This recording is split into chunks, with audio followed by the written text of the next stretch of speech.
Penumbra is a horror game series developed by these lads. You might recognize them from a little known horror title called Amnesia. This, however, was the first game released. The dev team aimed to take their heavy Silent Hill and Resident Evil inspirations and adapt it into their newly released engine, HPL. Yes, a Lovecraft reference. Anyway, it was originally released as a tech demo and eventually evolved into what will be their first game in the series, Overture. In this video we'll be covering both games without any major story spoilers, and I'll also be avoiding any direct comparisons to Amnesia, instead focusing more on what made these games stand out and what makes them special. With all of that out of the way, let's get right into it. You play as Philip, a 30-year-old physicist whose mother recently passed. Upon her passing, he received a letter from his father who had vanished from his life before he was even born. In the letter, his father detailed instructions that would lead Philip to a bank called H.B. Redfield. Yes, a reference to both Lovecraft and Resident Evil. In that bank was a safety deposit box, and in it were a series of documents, books, and notes. The former two were indecipherable. The notes, however, contained coordinates to somewhere in northern Greenland. With that, Philip leaves behind his past life and goes on a journey to find out the truth about his father. The game begins with a quick tutorial taking place inside your ship cabin and does a good job of introducing you to the physics-based gameplay. You basically get everything from your room, you read someone else's letter, and then the game smacks your ass and drops you in this frozen wasteland. With no other options, you make your way through the blizzard and soon find yourself trapped inside what seems to be an abandoned mine. And so the game truly begins. It's one of those things. In this part of the game, you start to get accustomed to the basic rhythm that will be present for a good chunk of the experience. You explore, get supplies, show off your problem-solving abilities, and the game rewards you with some juicy lore. Somewhere along the line, the game will also try and likely succeed at creeping you out, be it through unsettling imagery, nerve-wracking sounds,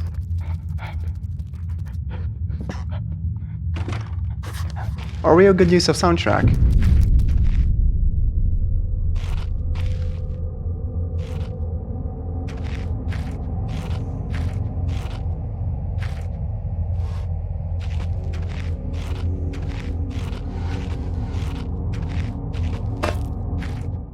The game's Steam page says it focuses more on survival horror and problem solving instead of mindless violence and gore. Which is true, the game will never show you something too horrible just to get the shock value out of you, nor will it ever give you a cheap in-your-face jump scare. All of the horror elements come very naturally through good use of atmosphere and sound design. Let's talk about the core gameplay. You can pick stuff up, move them around, throw them, and that's basically how you interact with all of the world. Though quite common nowadays, having to manually open up drawers was hot shit back then. On top of that, you can right-click most things to get a description and Philip's thoughts on them. You also have equipable melee weapons. The way you swing these vary depending on your mouse movement. Think Mountain Blade, but a bit clunkier. As you make your way through the mine, you should find a save point. No, not that, this thing. I really like the saves in this game. You see, whenever you use one of these things, the protagonist has a vision of sorts and tries his best to describe what he just went through. This is consistent throughout both games and it never stops being interesting. As you head out of your safe space, you will likely find yourself having to deal with a dog. No, not those kinds of dogs, these dogs. This will be the main meat of the game in terms of enemies. Think of them as zombies in Resident Evil. Sure, there are other stuff, but for the most part you will just be having to deal with these things. As a result, the game offers you plenty of ways to handle them. We'll cover stealthy methods first.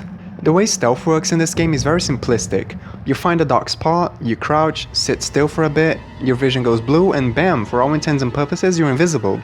The only catch being that Philip isn't the bravest of the bunch, so if you stare at an enemy for too long, he starts getting really nervous and can make noises that will reveal you, making it so your options are either take quick peeks at the enemy, or stare at their paws.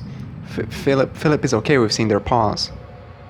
Along with avoiding enemies, you can use stealth to trap the dogs by baiting them with tasty treats and even gassing them. Though the former is a very novel activity the first time you do it, you quickly realize that upon leaving and entering the area, the dogs are spawned somewhere else, leading you to have to trap them all over again. Gassing them, however, does the job real good. Well, let's say you done goofed and got caught. Okay, don't panic. First thing you should do is find something blunt and throw it at the dog. That'll likely knock it down and give you precious seconds to run to the nearest exit. Dogs aren't very good at opening up doors, so use this to your advantage. If you don't have anything to throw at them, don't panic. Bring out your melee weapon and aim for the head. Though this can be a lot more inconsistent due to the previously mentioned clunky combat system. On top of that, when a dog is hurt, it will likely run off and call for its friends. Meaning you're double fucked now, Buster Brown.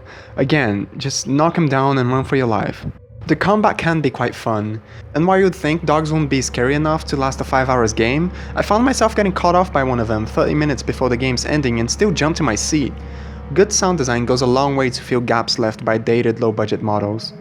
Now, as far as puzzles go, they're all quite good. Albeit none of them will rock your world in terms of complexity, they boast a nice variety from learning how to start up a massive generator to simple Morse code stuff.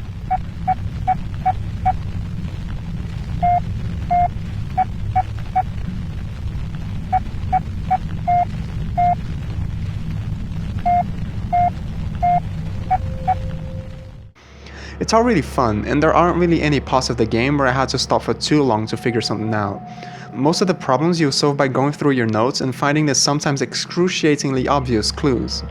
I love my workshop. It is too great a hunting ground to let others gorge their faces. One cannot help but to feel for those without such delicate mossy morsels on which to munch. For Red ate ravenously of the flesh today, and shall continue to do so. This is possible thanks solely to the button pad I installed on the door. And yet, Red's mind is working somewhat backwards today. The game gives you plenty of space to think about the problems it gives you. In other words, you'll likely never have to deal with something chasing you and solve a puzzle at the same time. The enemies in this game serve as an obstacle to stop you from getting from point A to point B with too much ease, not to annoy you or your problem solving. This is really good in terms of spacing, as it nicely separates the calm but gloomy atmosphere some rooms have from the tense and confusing design utilized by the areas that link them. Speaking of the latter, the area design in this game is a fucking maze. Look at this. Who designed something like that? On top of that, you don't have a map button. You have to look at maps on the walls. God forbid you don't have your texture set to high. I'm not trying to make this seem like a bad thing though. Although frustrating at first, this creates some really cool moments of getting chased by dogs and stopping for a few seconds to stare at a map and desperately try to remember the layout of this place. It puts your directional awareness skills to test, and even then, all of the maps you find have a circle where you are, so it's never too complicated. I also want to talk a bit about this game's main side character, your only buddy in the sea of weird dog things, Red. He first contacts you when you get this busted up walkie-talkie thing, and for the rest of the game he serves as your unreliable guide. His voice actor nails the part and really sells the character to you. You spend the game intrigued by who he is, and I couldn't help but to get really excited for what he'd say next whenever he would contact Philip. Those holes in my mind are increasingly gaping. You cannot breach the inner sanctum of the place of storing. The entryway is blocked. So what if the squashy material between my ears is squashier than most? I may not be perfect like a hanging picture, but my words are wise and backed up by time. A pox on both your brain cells. Try as I may, you must think that I deceive you with my admittingly cunning ways. As far as my eye has seen, our rocky grave extends, and yet you cast away my help like you would a puppy, freshly rolled in its own feces. I hope that your warped sense of morality is better company than I, because now it is all you have left.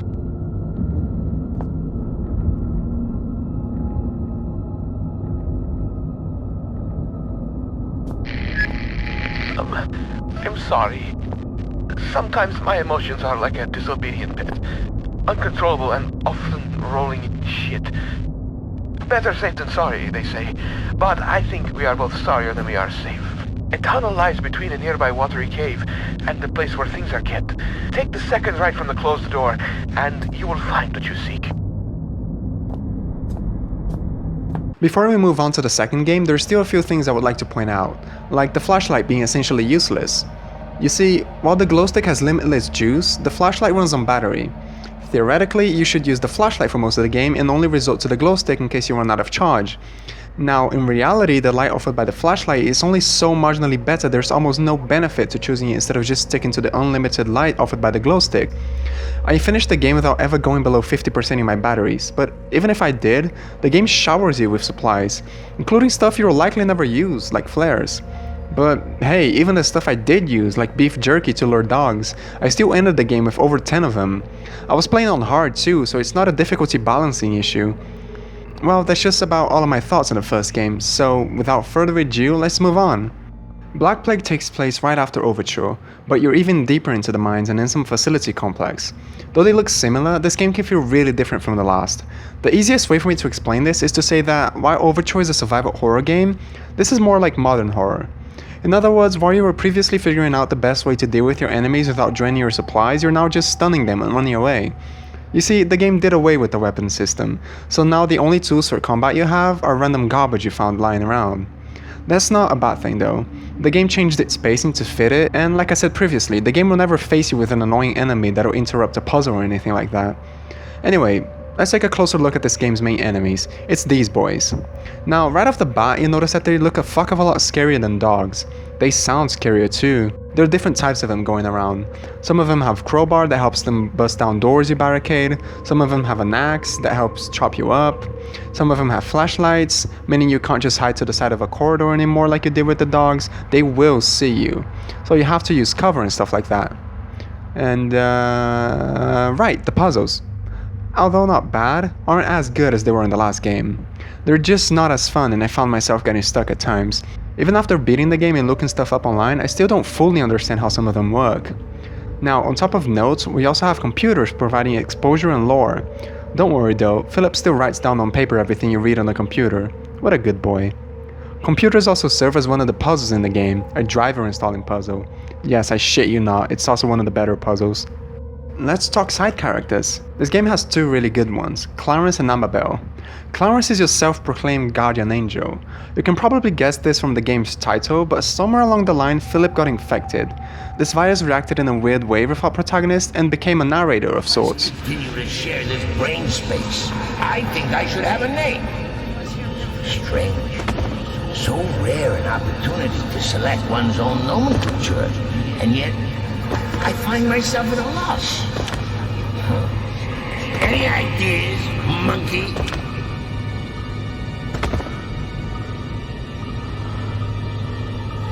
So much storage in this mind of yours. Did you realize you got an entire section in here devoted to film titles? 3,103 and a half films you've seen? You only got the first half of It's a Wonderful Life in here. Huh, how does it end? Now I'll never know. You know, Clarence, that's not a bad handle. I am something of a guardian angel.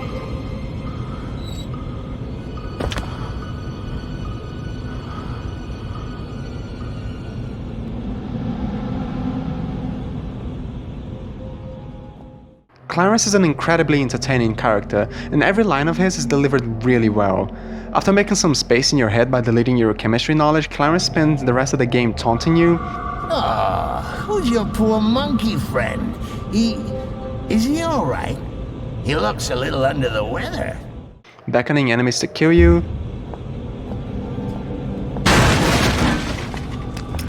Yeah! Feast on him, brother! Free us both!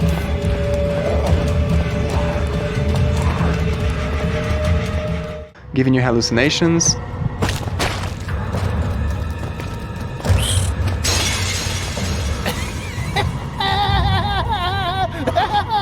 That is the most fun I've had in my entire life! Which isn't saying much. I can't compliment this character enough. He's easily my favorite part of this game. And that leaves Annabelle. She's a chemist that contacts Philip through the computer and serves as this game's guide. Although more reliable than Red was, she's still kinda weird. That's kind of expected of anyone who spends more than 30 minutes down here though. Even though she serves as more of a narrative tool and lacks the character development Clarence gets, she's still entertaining and is that comforting friendly voice after a hard puzzle. One way. I've got a webcam. Pull a silly face if you can hear me. Oh, very attractive. Okay, we're on. There's some things you need to know. Sure. Whatever you say, lady.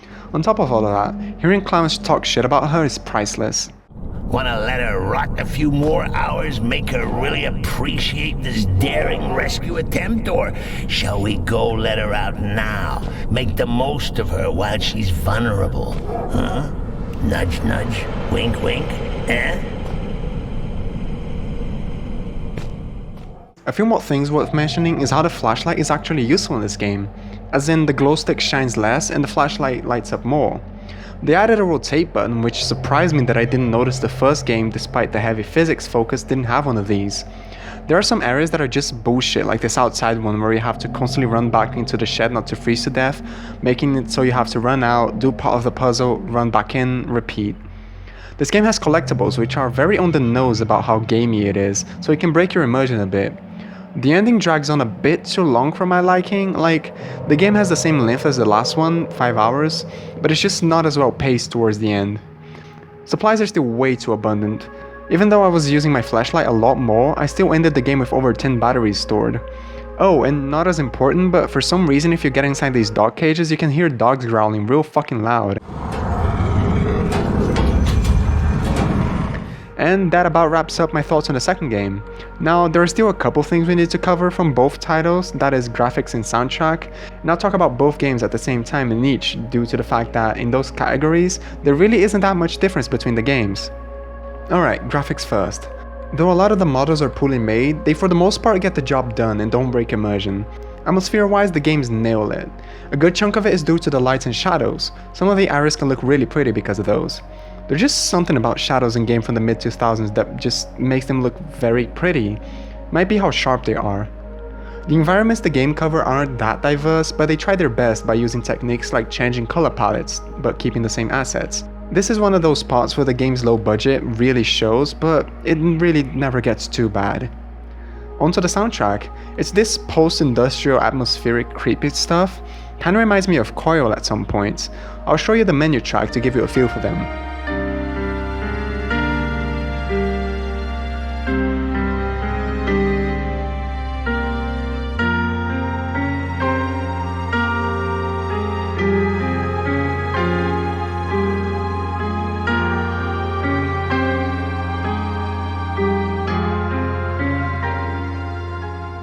The stuff that plays when you're in deep shit and getting chased is what I believe builds most of the tension. It's so good. Listen to it.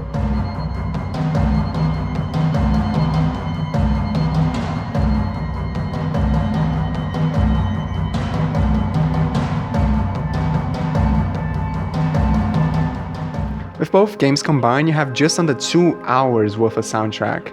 I'll link them in the description, you should definitely go check them out. I was also going to cover the expansion, though to be entirely honest, there just isn't that much here. Think of it more as an atmospheric puzzle game than a horror title. It's also really short. I mean, if you're starving for more Penumbra content, then go for it, but otherwise, just look up the story stuff online and avoid this one. Penumbra is an incredible example of just how much you can do with a small budget and some interesting ideas. Though neither of the games will ever rock your world in terms of visuals, cutscene and set pieces, it will give you an amazing story with some really interesting side characters that will truly make you care about what's going on. And hey, it's October, so if you're looking for some spooky stuff to play, why not go spend some time running away from dogs and figuring out how to work heavy machinery? This video was a lot of fun to make, and I hope you had fun watching it too. So thank you so much if you've made it this far, and have a nice day.